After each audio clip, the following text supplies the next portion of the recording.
કોચા ટીવીના મોહતરમ જોનારાઓ, પ્રિય સાંભળનારાઓ, સલામ દુઆ બાદ આજે હું તમારા સમક્ષ એક અનોખો પ્રોગ્રામ રજૂ કરવા ચાહું છું. જે પ્રોગ્રામ આપણા આ હોલની અંદર મનાવવામાં આવ્યો છે અને જેની તૈયારી આપણી દીકરીઓ, આપણી બહેનોએ એકદમ મહેનત કરીને એને તૈયાર કરવામાં આવી છે. આજે છે 17મી માહ રમઝાનની રાત અને આ સેન્ટ એનીના મદ્રસાની અંદર, આ સેન્ટ એનીની મસ્જિદ અને ઇમામ બારગાહની અંદર આ પીટી અઝાદાર માટે તેમજ આપણા મુસ્લિમ મદ્રસાના બાળકીઓ માટે આ સ્પેશિયલ પ્રોગ્રામ રાખવામાં આવેલો છે. આજથી 2 દિવસ પહેલાં આપણા બીજા ઇમામ હસન અલી સલામની એક મહાન વિલાદત આપણે મનાવ્યા અને જગ્યાએ એનો સુફરો મનાવવામાં આવેલો હતો, રાખવામાં આવેલો હતો, સુફરાનો ઇંતજામ કરવામાં આવ્યો હતો. પણ આ બધાય સુફરાની અંદર ભલે બધાય પોતપોતાની હાજતો માંગ્યા, બધાય પોતપોતાના તરફથી કાંઈ ને કાંઈ મેવાઓ, ફળ ફ્રૂટો લઈ અને પોતે હાજતો તલબ કર્યા હશે.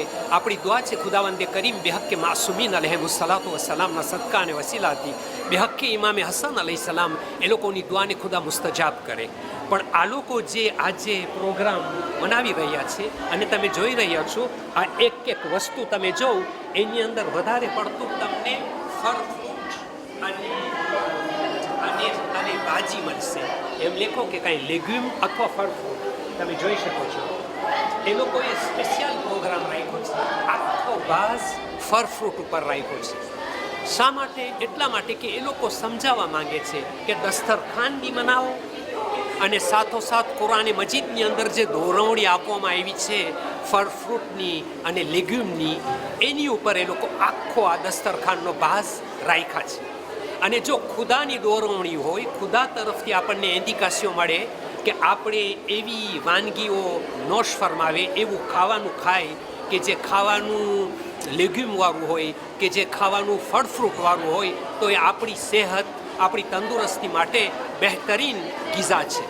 તો એને માટે આ લોકો, આપણી દીકરીઓ ખાસ તૈયારી કર્યા છે કે આપણા બચ્ચાઓને સેન્સિબિલિઝે કરે, તાકે બચ્ચાઓ ઘરે જઈને અગર માવિત્રો તમને વાત કરે તો તમે એની વાત ઉપર અમલ કરજો અને ઇન્શાલ્લાહ જે આપણા ખાવાની આગલી સિસ્ટમ છે એનાથી થોડીક બદલાવો લઈ આવજો, તાકે આ બચ્ચાઓ અજબ ના થાય ઘરે જઈને કે ના, એ લોકો મમ્મા પપ્પાને કીધા કે હવે ફળ ફ્રૂટ ઉપર ભાસ રાખે અને હવે આવું દેખાતું નથી. એમ ન હોવું જોઈએ. તો હું ખાસ વિનંતી કરું છું આપણા પારાને પણ કે એ લોકો પણ કોપેરે થાય અને આપણા બચ્ચાઓ ઇન્શાલ્લાહ આજે ખુશ થશે. બસ મારી દુઆ છે ખુદાવંદે કરીમ બેહક્કે ચહારદા માસુમીન અલૈહિસ્સલાતુ વસ્સલામ આ દસ્તરખાન જે મનાવવામાં આવી છે એને કબૂલ ફરમાવે, ઇલાહી આમીન. આનાથી આપણા બચ્ચાઓ કંઈ ને કંઈ દર્શ લે, ઇલાહી આમીન. અને એની ઉપર ખાસ અમલ કરે તાકે ભવિષ્યમાં એ લોકોની તંદુરસ્તી, એ લોકોની સેહત એકદમ સુંદર અને સારી રહે. તો આના માટે આપણે દુઆ કરીએ છીએ અને ખુદાવંદે કરીમ આપણી પૂરી મા બહેનોમાં જે તૈયારી કર્યા છે આની, એ લોકોને ખુદા જઝાએ ખૈર આપે, ઇલાહી આમીન. જઝાકુમુલ્લાહુ ખૈર. વસ્સલામુ અલૈકુમ વરહમતુલ્લાહિ વબરકાતુહુ.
donc pour ceux qui ne savent pas lire, c'est écrit, pour être en bonne santé, il faut consommer 5 fruits et 5 légumes par jour.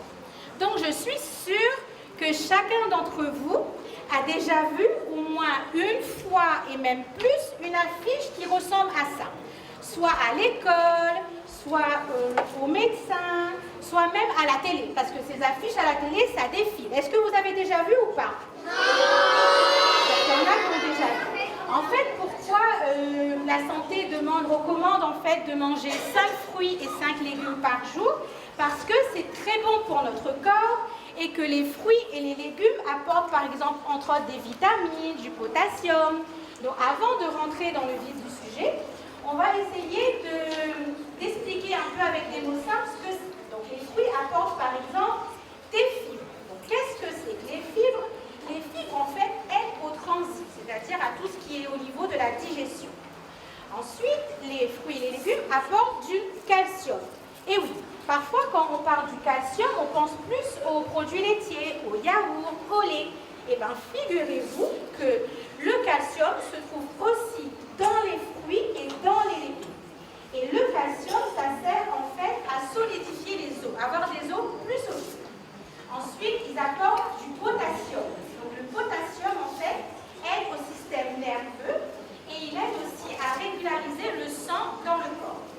Et en dernier, ça je suis sûre que tout le monde connaît, qu'est-ce que les fruits et légumes apportent? Des vitamines. Donc exactement. Et les vitamines, en fait, ça sert à grandir. Donc vous, par exemple, vous êtes en pleine croissance, donc c'est bien d'avoir des vitamines. Les vitamines aident donc pour la croissance et aident aussi au système immunitaire, c'est-à-dire qu'ils vous empêchent de tomber malade, de tomber souvent malade. Ensuite, les vitamines aussi servent à quoi? Ça sert à avoir de l'énergie. Donc ça sert à avoir de l'énergie. L'islam recommande en fait de manger des fruits et des légumes. D'ailleurs, dans le Saint-Coran, on parle à plusieurs reprises des fruits et des légumes. Donc Allah stipule à plusieurs reprises dans le Coran des fruits et des légumes. Donc le prophète dit également à propos de la figue, qui est un fruit, ce fruit est descendu du paradis, donc la figue est descendue du paradis et elle est guérison. Ça veut dire qu'elle aide à guérir. D'ailleurs, il y a un sourate qui est dans le Coran et qui s'appelle le figuier. Donc ce sourate, justement, explique bien que la figue est très bon pour la santé. Donc dans le Saint-Coran, il y a d'autres fruits que Allah recommande de manger. Est-ce que vous pouvez m'en citer par exemple? Allez-y, citez-moi. Allez-y, oui, je vous écoute. Citez.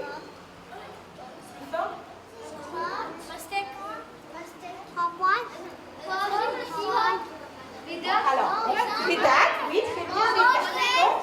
On va voir d'autres fruits que le Saint-Coran propose. Donc, il y a dans le sourate des bestiaux, dans le sourate de l'événement. Donc, il parle en fait des dattes, vous allez c'est souligné pour ceux qui savent lire, des dattes, des raisins, de l'olive et de la grenade. Donc, tous ces fruits en fait, ils parlent dans le Coran que c'est recommandé de manger. Ensuite, il y a aussi une autre chose, il parle de, est-ce que vous savez c'est quoi ça, un bananier, ça donne des bananes.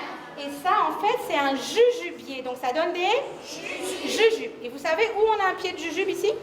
Le jujubier? En bas, dans la cour là, du Madresso. Il y a un grand jujubier à côté du bureau en bas. Et pour revenir, en fait, sur la figue, donc la figue, en fait, apporte beaucoup de bienfaits. Donc, notamment, la figue, elle renforce les os, elle donne de l'énergie aux malades, et elle guérit, écoutez-moi bien, pour ceux qui sont asthmatiques, les enfants qui sont asthmatiques, les enfants qui attrapent souvent des broncholites, des bronchites, et bien, la figue aide en fait à calmer la toux des broncholites. Il aide également aux douleurs de l'estomac et aussi aux coliques. D'ailleurs, là je parle de la médecine prophétique, qui parle de ça, et notamment le Coran. Mais la science également utilise la figue. Alors, il y a un docteur au Japon qui s'appelle docteur Goshi. Et en fait, il s'occupe des personnes qui ont le cancer. Donc, le cancer, en fait, c'est une maladie c'est des maladies en fait très très graves où il y a des médicaments très très lourds, très très chimiques.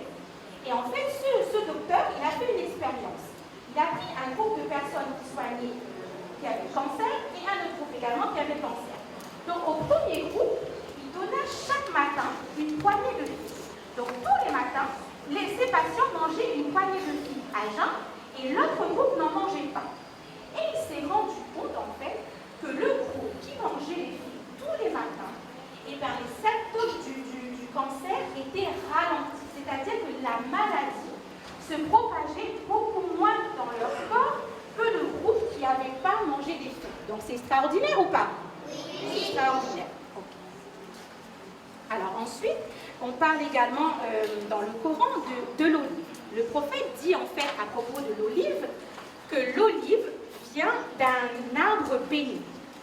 Les bienfaits de l'olive sont, on va dire à peu près en gros, le retard du vieillissement. L'olive aide à digérer, donc quand on mange des olives, ça nous aide à mieux digérer. Il enlève tous les parasites de notre corps et il aide également à lutter contre certains cancers. Ensuite, de l'olive, on a quoi aussi? On a l'huile d'olive. Donc l'huile d'olive est faite en fait à base d'olive. Et l'huile d'olive, c'est très recommandé en fait, selon la médecine prophétique toujours, de se masser le corps tout entier avec de l'huile. Par exemple, vous êtes allé, je ne sais pas moi, à Mafat par exemple, vous êtes monté au col du Talbit, donc c'est très très haut, on a des courbatures, on a mal aux jambes, on a mal aux bras. Si vous vous massez le corps avec de l'huile d'olive, vous allez voir que vos courbatures, vos douleurs vont s'en aller, tellement que l'huile d'olive a des bienfaits. Il soulage donc les courbatures et il hydrate aussi la peau. Et dans le temps, bon là on va faire un peu référence à l'histoire, pour ceux qui vont à l'école, les enfants. Donc dans l'ancienne Grèce, il y avait en fait des sportifs, des athlètes en fait, et qu'est-ce qu'ils faisaient? Pour garder la forme et la tonicité de leur corps, ils se mettaient de l'huile d'olive tout le temps sur leur corps. Et ça permettait en fait aux athlètes de garder la vivacité de leur corps, tellement que l'huile d'olive avait des vertus.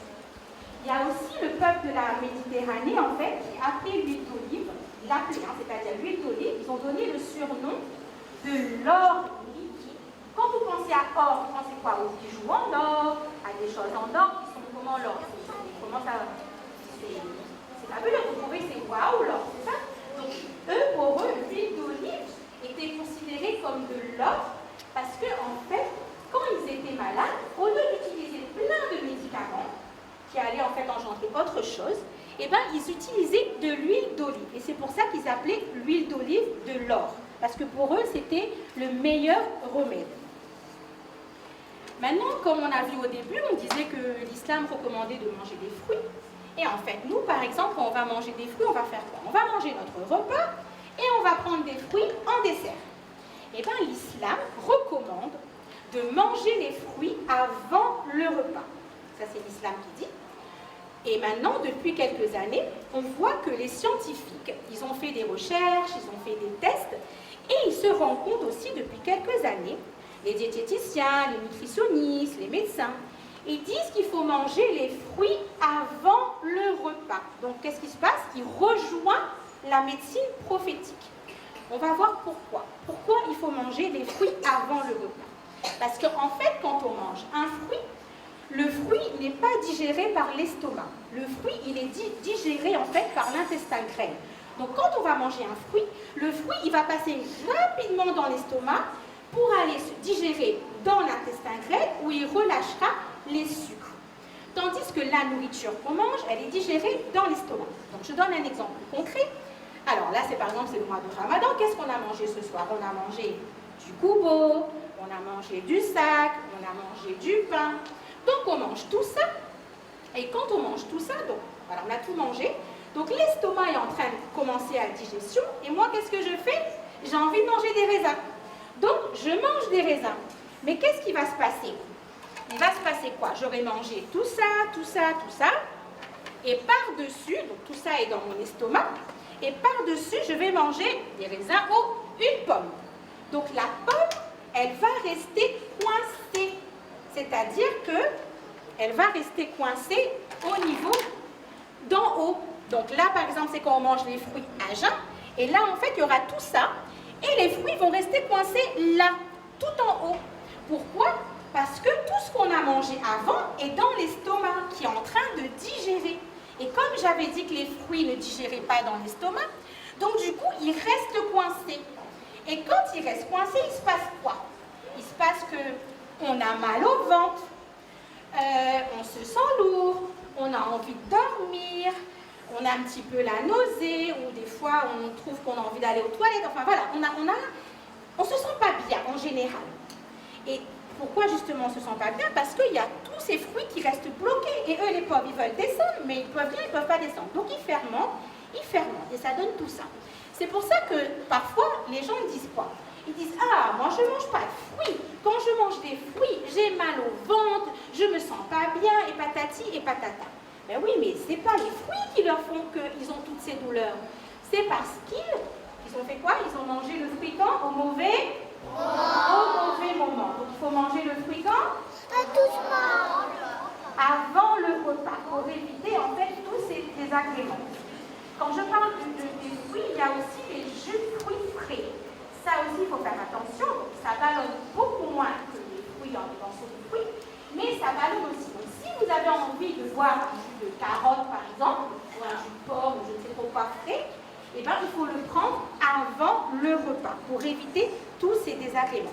Et en fait, là, on voit encore que, surtout depuis des années, il y a beaucoup de personnes qui ont, par exemple, des colopathies fonctionnelles, des problèmes de côlon. Et les médecins, les spécialistes, interdisent à ces gens-là de manger les fruits après le repas, parce que ça accentue leur douleur et ça accentue leur maladie. Donc là, on voit bien que l'islam, la médecine prophétique et l'islam recommandent de manger avant les fruits, et la science, de plus en plus, dit la même chose. Donc la science rejoint l'islam. Donc je ne sais pas pour vous, mais moi je trouve ça incroyable. Je trouve Subhanallah, c'est vraiment incroyable, et que Allah, il a tout calculé. Il nous a dit en quelque sorte de manger tel fruit, tel légume, c'est écrit dans le Saint-Coran, mais en plus, il nous dit à quel moment il faut le manger pour que notre corps le digère bien. Alors, est-ce que vous trouvez ça formidable ou pas? Oui. Oui, donc moi je trouve vraiment formidable, et je trouve que là, il a bien calculé et qu'il savait plein de choses, et vous voyez bien que maintenant la science rejoint les choses d'Allah. Donc parfois, en fait, voilà, c'est vraiment, ça se rejoint. Ensuite, pour avoir donc un corps en bonne santé, donc il faut consommer des fruits et des légumes. Parce que notre corps, c'est Allah qui nous a donné notre corps. Donc on se doit de s'occuper bien de notre corps. On a la chance que Allah nous a fabriqué comme ça, on peut manger, on peut faire tout. Donc chacun se doit en fait de faire attention à son corps. Et donc de consommer des fruits et légumes pour avoir toutes les vitamines. Ensuite, les fruits et les légumes sont gorgés d'eau. C'est-à-dire que quand on mange des fruits et des légumes, on a également de l'eau. Donc en forte chaleur comme janvier, février à la Réunion, ou même là en ce moment pendant le mois de Ramadan, donc on ne boit pas de la journée. Donc le soir, on doit s'hydrater. Et quand on va manger plus de légumes et de fruits, donc on va être hydraté également parce qu'ils sont gorgés d'eau. Donc je pense qu'à partir d'aujourd'hui, vous allez demander quoi à votre papa et votre maman pour manger? Moi j'ai déjà mangé. Plus fort, j'entends pas. Des fruits et des légumes. Voilà, parce que pourquoi on va manger plus de fruits et de légumes? Parce qu'on devient costaud après. Voilà, ça ne veut pas dire que vous n'avez pas le droit de manger un bon gâteau au chocolat, hein, parce que moi j'adore les gâteaux au chocolat aussi. Mais il faut manger plus de légumes et de fruits. Ensuite, j'aurai donc une petite question pour terminer avant de laisser la parole à Nina Massi. Alors, je vais m'adresser aux enfants, mais je vais m'adresser aussi aux mamans, aux massis. Donc, j'aimerais que les grands répondent aussi. N'ayez pas peur de répondre parce qu'il n'y a pas de mauvaise réponse. Personne ne va vous juger. Et je vous avoue que moi aussi, je n'avais pas la bonne réponse. Donc, ma question c'est, quel est le fruit qui contient le plus de vitamines? C'est-à-dire le fruit qui est au top des tops. Allez-y, je vous écoute. Mandarine, banane, alors maintenant, je n'ai pas entendu les mamans. Les mamans, quelle réponse vous donnez? Le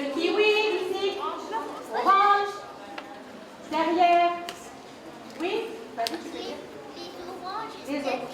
Alors, c'est vrai que quand on pense vitamine, moi la première, je pense à quoi?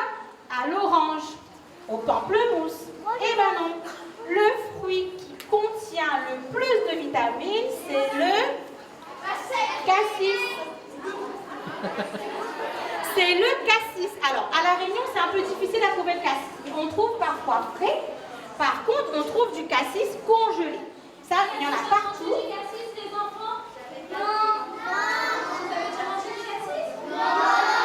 Bon, ben, c'est le moment ou jamais de dire à papa et maman d'acheter du cassis. Donc, le cassis, c'est celui qui est au top des tops de la vitamine. Parce que, en fait, les fruits rouges, le cassis fait partie des fruits rouges, et en fait, les fruits rouges contiennent de plus de vitamines, c'est-à-dire le cassis, la mûre, les fraises, tout ça, ça fait partie des fruits rouges. Donc d'abord, c'est les fruits rouges qui contiennent le plus de vitamines, et ensuite vient l'orange, la pamplemousse, le citron. Et en plus, si vous n'avez pas encore mangé du cassis, c'est excellent. Moi, j'adore le cassis. Donc j'espère que vous allez tous goûter au cassis, n'est-ce pas? Voilà, bon, j'ai terminé. Je vais donner la parole à Ina Massi. Merci d'avoir écouté.